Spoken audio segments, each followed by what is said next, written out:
perturb, perturb, perturb. It refers to disturbing or upsetting someone's peace, calmness, or stability, often causing anxiety or unease. Here is a sample sentence. The sudden news of her resignation will perturb the entire team, who had grown accustomed to working with her. In this example, perturb means to disturb or upset someone's calm or peaceful state. Peruse, peruse, peruse. It refers to reading or examining something carefully, often in detail. Here is a sample sentence. I spend hours perusing through the bookstore, browsing through shelves stacked with novels and magazines. In this example, perusing means to read or look at something carefully and thoroughly, often in a leisurely manner.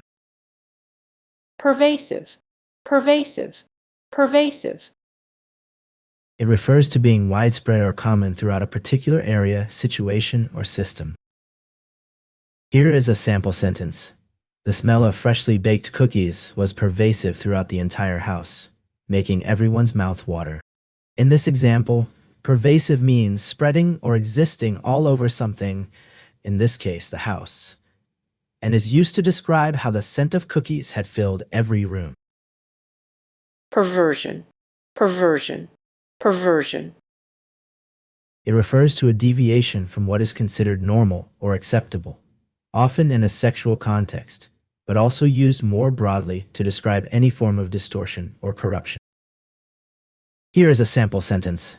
The serial killer's crimes were a perversion of humanity, as he used his charm and charisma to lure innocent victims into his trap. In this example, perversion refers to a distortion or corruption of something, in this case, human nature, that is considered normal or acceptable. Perverse, perverse, perverse. It refers to behaving or thinking in a way that is contrary to what is considered normal, reasonable, or expected, often in a stubbornly obstinate or willfully contrarian manner. Here is a sample sentence. The politician's decision to raise taxes on low-income families was seen as perverse, given his campaign promises to support the most vulnerable members of society. In this example, the word perverse means contradictory or opposite to what would be expected, and implies that the politician's actions were unreasonable or unjust. Pessimism, pessimism, pessimism. It refers to a feeling or attitude of discouragement, hopelessness, or despair about the present or future situation. Here is a sample sentence.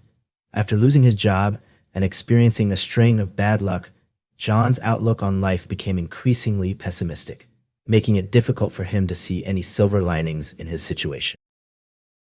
Pestilential, pestilential, pestilential. It refers to causing or characterized by disease, especially a deadly epidemic. Here is a sample sentence.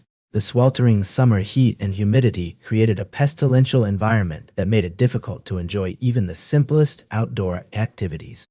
In this sentence, pestilential describes the atmosphere as unhealthy or disease-ridden, implying that it's not just hot and humid, but also potentially hazardous to one's health.